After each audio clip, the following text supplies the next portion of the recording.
제 나이 올해 70세십니다. 평생을 한빛 건설이라는 작은 회사를 일궈 수많은 건축물을 지으며 살아왔습니다. 겉으로 보기엔 성공한 사업가처럼 보이지만 사실 제 삶은 단순했습니다. 그저 가족과 함께 행복한 집을 짓고 싶었을 뿐이지요. 그러다 보니 주변에서는 제가 제법 재산이 많다는 것을 알게 되었지만 정확히는 아무도 모릅니다. 그것이 다행인지 불행인지는 저도 잘 모르겠습니다. 어느 날이었습니다. 외동아들인 이준혁이가 제게 전화를 걸어왔습니다. 아들의 목소리에서는 들뜬 설렘이 고스란히 느껴졌습니다. 아버지, 저 결혼하려고 해요. 그 말을 듣는 순간 제 마음에도 훈훈한 바람이 불어왔습니다. 우리 아들 녀석, 드디어 짝을 만났구나 싶어 저도 모르게 웃음이 나왔습니다. 그래, 축하한다. 상대는 누구니? 아들은 상대가 자신이 운영하는 작은 건축사무소의 프로젝트 매니저인 한서영이라는 것을 말했습니다. 준혁이는 제 도움 없이 스스로의 힘으로 건축사무소를 열었고 그곳에서 차근차근 성공을 이루어냈습니다. 대견한 마음에 저절로 미소가 지어졌습니다. 그렇구나. 그런데 어떻게 만나게 되었니? 준혁이는 작년 강남구의 한 오피스텔 프로젝트를 진행하며 밤샘 작업을 하다가 가까워졌다고 이야기했습니다. 두 사람이 함께 고생하며 사랑을 키웠다는 말에 마음 한켠이 따뜻해졌지만 왠지 모를 불안감이 가슴 한켠에 자리 잡았습니다. 준혁아, 결혼은 신중하게 생각해야 한다. 제 말에 아들은 약간 불만스러운 듯한 목소리로 대답했습니다. 아버지, 저희 서로에 대해 충분히 잘 알아요. 제 아들이 너무 성급하다고 생각하는 것은 저의 기우일까요? 그래, 아버지가 너무 조심스러웠나 보다. 그럼 언제 한번 만나볼까? 네, 다음 주말에 서영이랑 같이 찾아뵐게요. 전화를 끊고 나니 마음이 복잡해졌습니다. 아들의 결혼 소식에 기뻐해야 하는데 왜 이리 마음이 편치 않을까요? 며칠 후 아들 준혁이와 예비 며느리 서영이를 만났습니다. 한서영, 그녀는 분명 매력적인 여성이었습니다. 하지만 아들을 대하는 태도와 저를 대하는 태도에 미묘한 차이가 느껴졌습니다. 아버님, 처음 뵙겠습니다. 한서영이라고 합니다. 그녀는 정중하게 인사했지만 그 눈빛에서는 왠지 모를 계산적인 느낌이 들었습니다. 제가 너무 예민한 것일까요? 식사 내내 저는 그녀를 조용히 관찰했습니다. 그녀는 준혁이에게는 다정한 미소를 보였지만 제게는 어딘가 경계하는 듯한 모습을 보였습니다. 아버님, 저희 결혼 허락해 주실 거죠? 서영이가 갑자기 물었습니다. 그 질문에 준혁이도 저를 바라보았습니다. 저는 섣불리 대답하기 어려웠습니다. 물론이지. 하지만 서두르지 말고 천천히 생각해 보는 게 어떻겠나. 제 말에 준혁이는 살짝 화가 난 듯 보였습니다. 아버지, 저희 충분히 생각했어요. 서영이는 순간 굳어진 표정을 지었지만 이내 환한 미소를 지으며 말했습니다. 아버님, 걱정 많이 되시는 것 같아요.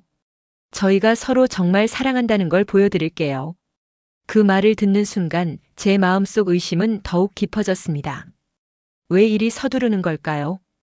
혹시 우리 준혁이의 재산만을 보고 접근한 것은 아닐까? 그날 이후 며칠 동안 저는 고민에 잠겼습니다. 한서영의 진심을 어떻게 알 수 있을까? 그러다 문득 한 가지 생각이 떠올랐습니다. 그래, 내가 직접 확인해 봐야겠어. 저는 모든 것을 내려놓고 변장을 해서 그녀를 시험해 보기로 마음먹었습니다.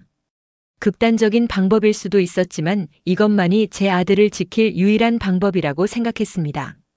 다음 날 저는 오랜 친구이자 회사 이사인 박 이사를 불렀습니다. 박 이사, 내 부탁 하나만 들어주게. 회장님, 무슨 일이십니까? 내가 잠시 회사를 떠나야 할 것 같네. 박 이사의 눈이 커졌습니다. 갑자기 무슨 일이십니까? 준혁이 결혼 문제 때문이야. 내가 직접 예비 며느리를 시험해 봐야겠네. 박 이사는 한참을 고민하더니 마지못해 고개를 끄덕였습니다. 알겠습니다, 회장님.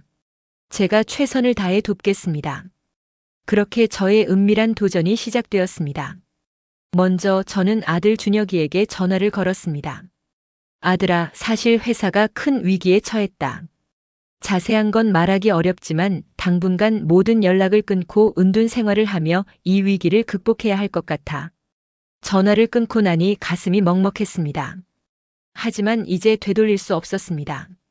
저는 바로 박 이사에게 전화를 걸었습니다. 박 이사, 준비는 다 됐나? 네, 회장님. 모든 준비를 마쳤습니다. 다음 날 저는 저의 모습을 완전히 바꾸기 시작했습니다. 덥수룩하게 수염을 기르고 흰머리 가발을 썼습니다. 허리는 구부정하게 굽히고 걸음걸이도 느리고 무겁게 바꿨습니다. 박 이사는 저를 유심히 살펴보더니 회장님, 이제는 정말 70대 노인 같습니다. 라고 말했습니다. 그는 서류 봉투를 건네주었습니다. 그 안에는 가짜 신분증이 들어 있었습니다. 김만수 75세. 제 새로운 이름과 나이였습니다. 회장님 김동수에서 김만수가 되어야 했습니다. 이제 어떻게 하시겠습니까? 박 이사가 물었습니다.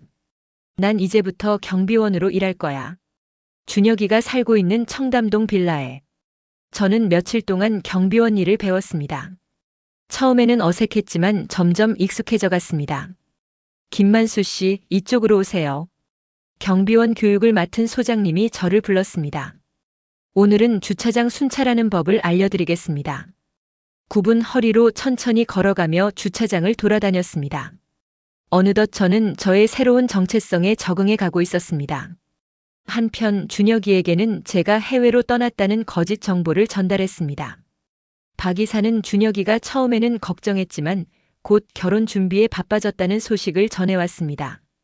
회장님, 준혁 씨가 결혼 준비에 정신이 없다고 합니다. 박 이사의 말에 저는 쓴웃음을 지었습니다. 마음 한편으로는 서운했지만 다른 한편으로는 다행이라고 생각했습니다. 제 계획을 실행하기에 오히려 좋은 상황이니까요. 그렇게 저는 경비원 유니폼을 입고 준혁이가 사는 아파트로 향했습니다. 가슴이 두근거렸습니다. 이제 진짜 시험이 시작되는 거죠. 저는 마음을 다잡고 모니터를 응시했습니다. 언제쯤 준혁이와 서영이의 모습이 보일까? 제가 경비원으로 일하기 시작한 지 어느덧 2달이 지났습니다. 매일 아침 일찍 일어나 유니폼을 입고 출근하는 일상이 어색하면서도 새롭게 느껴졌습니다. 저는 틈만 나면 준혁이의 차가 주차된 곳을 지나갔습니다. 아들의 일상을 관찰하고 싶어서였죠. 아들아, 내 아버지가 이렇게 가까이 있다는 걸 알면 어떤 표정을 지을까? 제 마음속으로 중얼거렸습니다. 한 번은 제가 아파트 정문 근처를 청소하고 있을 때였습니다. 어머, 언제 이렇게 먼지가 쌓인 거야? 익숙한 목소리가 들려왔습니다. 고개를 들어보니 서영이었습니다. 그녀는 명품 쇼핑백을 잔뜩 들고 있었습니다. 저는 순간 망설였습니다. 말을 걸어볼까 아니면 그냥 모른 척할까? 잠시 고민하다가 말을 걸었습니다. 아가씨, 이 늙은이 좀 도와주겠소? 허리가 아파서 그러는데 이 쓰레기 좀 버려주면 안 되겠소? 서영이는 제 말에 잠시 멈춰 섰습니다. 그러나 곧 저를 무시하고 지나치려 했습니다. 저 아가씨, 제가 다시 불렀습니다. 그녀는 짜증 섞인 표정으로 돌아보았습니다.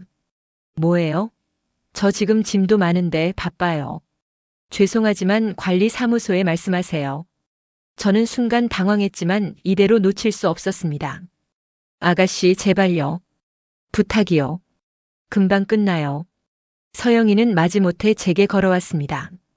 그녀의 표정에는 짜증이 역력했습니다. 아, 정말. 알겠어요. 어디 버리면 돼요? 그녀는 제가 건넨 쓰레기 봉투를 받아들며 인상을 찌푸렸습니다. 어휴, 냄새나네요. 저는 죄송하다는 말을 연신 반복했습니다. 쓰레기를 버리고 돌아온 그녀의 말투는 차갑기 그지없었습니다. 됐죠? 이제 그만 가보세요. 제 마음이 아팠습니다.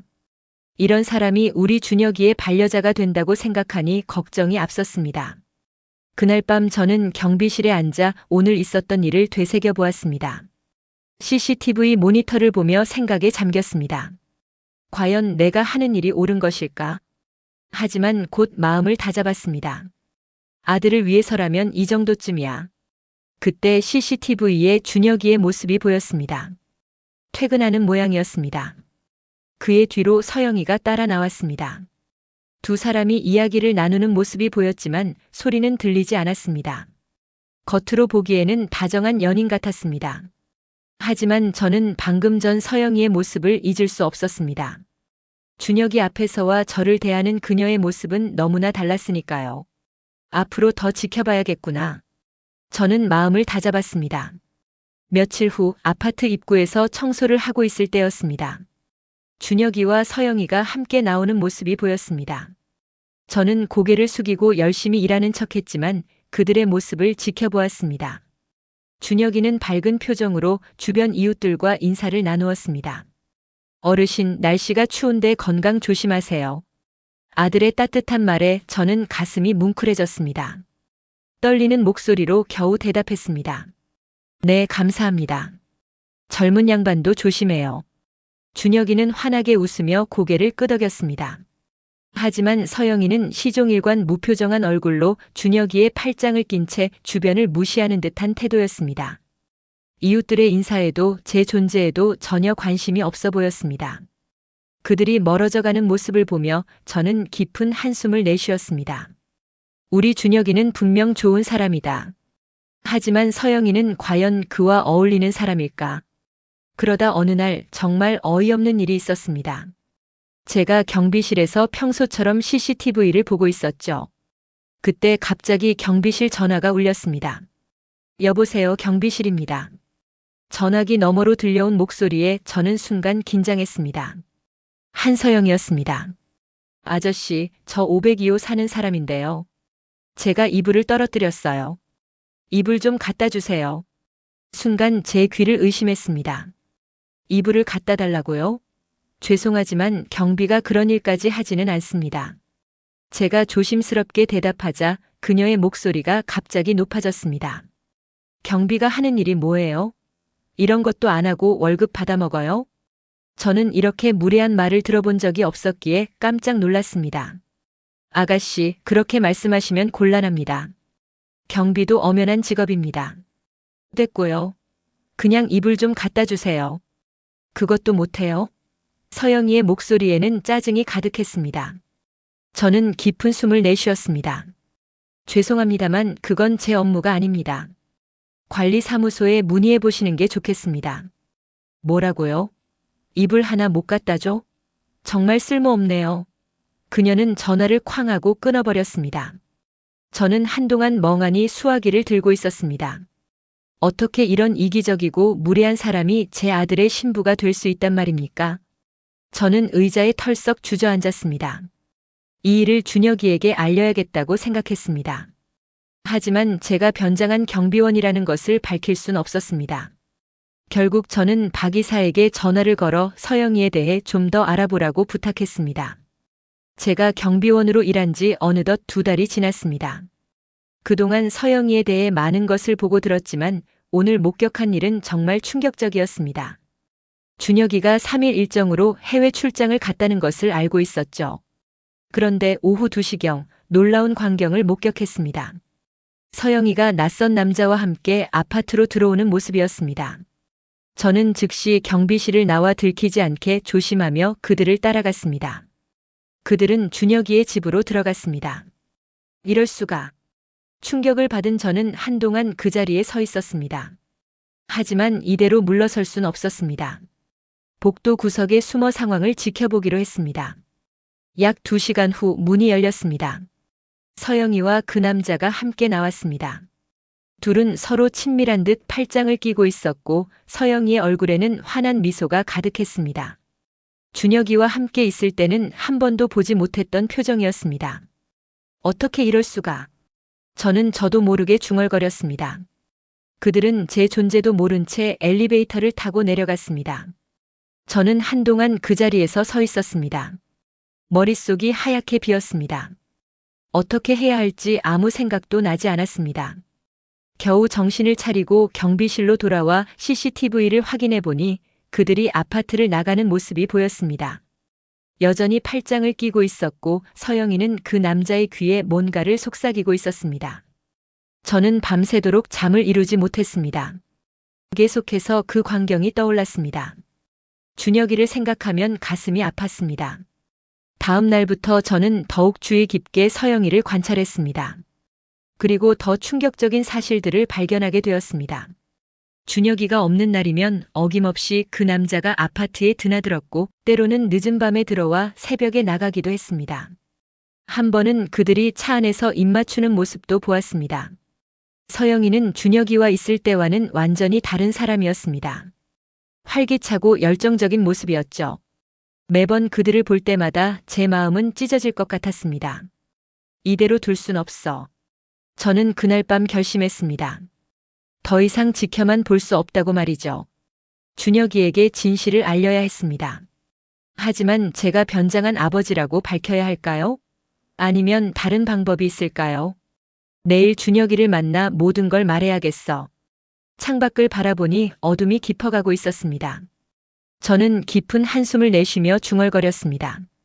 준혁아, 아버지의 마음을 이해해주겠지. 이제 모든 것이 밝혀질 것입니다. 드디어 그날이 왔습니다. 제가 모든 것을 밝히기로 결심한 날 말입니다. 아침부터 저는 초조했습니다. 오후 6시경 드디어 준혁이의 차가 보였습니다. 서영이도 함께였죠. 제 심장이 쿵쾅거리기 시작했습니다. 깊은 숨을 내쉬고 경비실을 나섰습니다. 이제 돌이킬 수 없어. 중얼거리며 차를 향해 걸어갔습니다. 준혁이가 차에서 내리려는 찰나 제가 다가갔습니다. 준혁 씨, 잠깐 시간 좀 내주시겠습니까? 준혁이는 의아한 표정으로 저를 바라보았습니다. 네, 무슨 일이신가요? 드릴 말씀이 있습니다. 서영 씨도 함께 들어주셨으면 합니다. 서영이의 표정이 순간 굳어졌습니다. 뭔데요? 바쁜데 빨리 말씀하세요. 그녀의 목소리에 짜증이 묻어났습니다.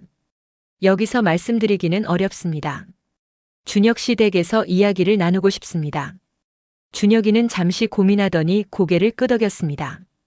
우리는 함께 엘리베이터를 탔습니다. 준혁이의 집에 도착하자 저는 깊은 숨을 들이쉬었습니다. 자, 이제 말씀해 주세요. 무슨 일인가요? 준혁이가 물었습니다.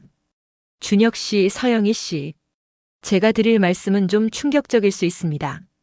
서영이의 얼굴이 창백해졌습니다. 서영 씨가 다른 남자와 만나고 있다는 사실을 알고 계십니까? 순간 방 안의 공기가 얼어붙은 것 같았습니다. 준혁이의 표정이 굳어졌고 서영이는 당황한 기색이 역력했습니다. 무슨 소리예요? 증거라도 있나요? 어디서 말도 안 되는 소리를. 서영이는 날카롭게 소리쳤습니다.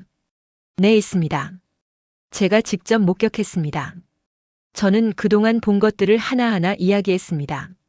서영이가 낯선 남자와 집에 들어가는 모습, 늦은 밤 함께 나오는 모습, 차 안에서 입 맞추는 장면까지. 준혁이의 얼굴이 점점 굳어졌습니다. 서영이는 하얗게 질린 얼굴로 필사적으로 외쳤습니다. 이건 오해예요, 준혁 씨. 믿지 마세요. 그럼 설명해봐. 왜 다른 남자와 함께 있었던 거야? 준혁이의 목소리가 떨렸습니다. 그건 친구예요. 그냥 친구라고. 친구와 입을 맞추고 밤늦게 집에 들어와서 새벽에 나가고. 준혁이의 목소리가 점점 높아졌습니다. 준혁 씨, 전부 거짓말이에요. 날 믿어요. 서영이는 준혁이의 팔을 잡으려 했지만 준혁이는 그녀의 손을 뿌리쳤습니다. 이제 됐어. 더 이상 거짓말하지 마. 넌 날 배신했어. 이제 끝이야. 준혁이의 단호한 목소리에 서영이는 눈물을 흘리기 시작했습니다. 제발 한 번만 용서해 주세요. 용서? 넌 내 신뢰를 저버렸어. 나가. 서영이는 흐느끼며 방을 나갔습니다. 현관문이 쾅 하고 닫히는 소리가 들렸습니다. 방 안에는 무거운 침묵이 내려앉았습니다. 준혁이는 소파에 털썩 주저앉았습니다. 어르신, 정말 감사합니다. 하마터면 큰 실수를 할 뻔했네요. 준혁이의 목소리가 떨렸습니다. 준혁 씨, 사실 제가 드릴 말씀이 하나 더 있습니다. 저는 천천히 모자와 마스크를 벗었습니다. 그리고 허리를 펴고 제 목소리로 말했습니다. 준혁아, 아버지다. 준혁이의 눈이 커졌습니다. 아, 아버지? 그래, 아들아. 미안하다. 이렇게 숨어서. 준혁이는 한동안 말을 잇지 못하다가 갑자기 일어나 저를 끌어안았습니다. 아버지, 어쩜 이럴 수가. 우리 부자는 한동안 말없이 서로를 껴안고 있었습니다. 오랜만에 느끼는 아들의 체온이 참 따뜻했습니다. 아버지, 왜 그러셨어요? 널 위해서였다, 아들아. 너의 행복을 위해서. 저는 그동안의 일들을 모두 이야기했습니다. 처음 서영이를 만났을 때의 의구심 경비원으로 변장한 이유, 그리고 그동안 본 것들. 준혁이는 묵묵히 듣고 있다가 깊은 한숨을 내쉬었습니다. 아버지, 감사합니다. 하지만 이렇게까지 하실 필요는 없었어요. 아니다. 내 인생의 가장 중요한 선택인데 아버지로서 할 수 있는 일을 한 거야. 준혁이의 눈에 눈물이 고였습니다. 정말 감사합니다, 아버지. 그날 밤 우리는 오랜만에 진솔한 대화를 나눴습니다. 아버지와 아들로서, 그리고 인생의 선배와 후배로서. 이제 모든 것이 끝났습니다. 제 마음은 홀가분했지만 한편으로는 준혁이가 걱정되기도 했습니다. 하지만 준혁이는 생각보다 강한 아이였습니다. 아버지, 걱정 마세요. 전 괜찮을 거예요. 오히려 이렇게 알게 돼서 다행이에요. 그 말을 듣고 저는 안도의 한숨을 내쉬었습니다. 그래, 아들아. 이제 새로운 시작이다. 창밖을 바라보니 어느새 동이 트고 있었습니다. 새로운 하루의 시작, 그리고 우리 부자의 새로운 시작. 이렇게 저의 모험은 끝이 났습니다. 비록 힘들고 어려운 시간이었지만 아들을 위해 할 수 있는 일을 했다는 생각에 후회는 없습니다. 여러분, 사랑하는 사람을 위해서라면 무엇이든 할 수 있는 법입니다. 비록 그 과정이 힘들고 고통스럽더라도 결국 우리에게는 값진 결과를 얻을 수 있을 것입니다. 그 후로 많은 변화가 있었습니다. 서영이는 준혁이와 헤어진 후 곧바로 사표를 제출했다고 합니다. 아마도 준혁이와 마주치는 것이 부끄러웠던 모양입니다. 한편 준혁이의 건축사무소는 큰 전환점을 맞이했습니다. 제가 운영하던 한빛건설에서 준혁이의 회사를 인수하기로 한 것입니다. 물론 이는 순전히 비즈니스적 결정이었습니다. 준혁이의 회사가 가진 뛰어난 기술력과 우리 회사의 자본력이 만나면 시너지 효과가 클 것이라 판단했기 때문이죠. 그리고 기쁜 소식이 하나 더 있습니다. 준혁이가 통합회사의 사장직에 올랐습니다. 아들이지만 그의 능력을 인정받아 이사회에서 만장일치로 결정된 사항입니다. 더욱 기쁜 것은 준혁이가 새로운 인연을 만났다는 것입니다. 그녀의 이름은 민지로 우연히 건축재능 기부 봉사활동에서 만났다고 하더군요. 민지 씨는 서영이와는 전혀 다른 사람이었습니다. 따뜻하고 배려심 깊은 아이였죠. 준혁이와 함께 있을 때 그 아이의 눈빛을 보면 진심이 느껴집니다. 얼마 전 준혁이가 저에게 민지를 소개해 주었습니다. 그 아이를 보는 순간 저는 직감했습니다. 이 아이구나. 지금 두 사람은 행복한 연애 중입니다. 서로를 아끼고 존중하는 모습을 보면 제 마음도 따라 따뜻해집니다. 이제 와서 생각해보면 모든 일이 다 뜻이 있었던 것 같습니다. 비록 힘들고 어려운 시간이었지만 그 과정을 통해 우리 부자는 더욱 가까워졌고 준혁이는 진정한 사랑을 만났으니까요. 여러분, 인생은 참 예측할 수 없는 것 같습니다. 하지만 진심을 다해 노력하면 언젠가는 좋은 결과가 찾아오는 법입니다. 저의 이야기가 여러분께 작은 위로와 희망이 되었기를 바랍니다. 감사합니다.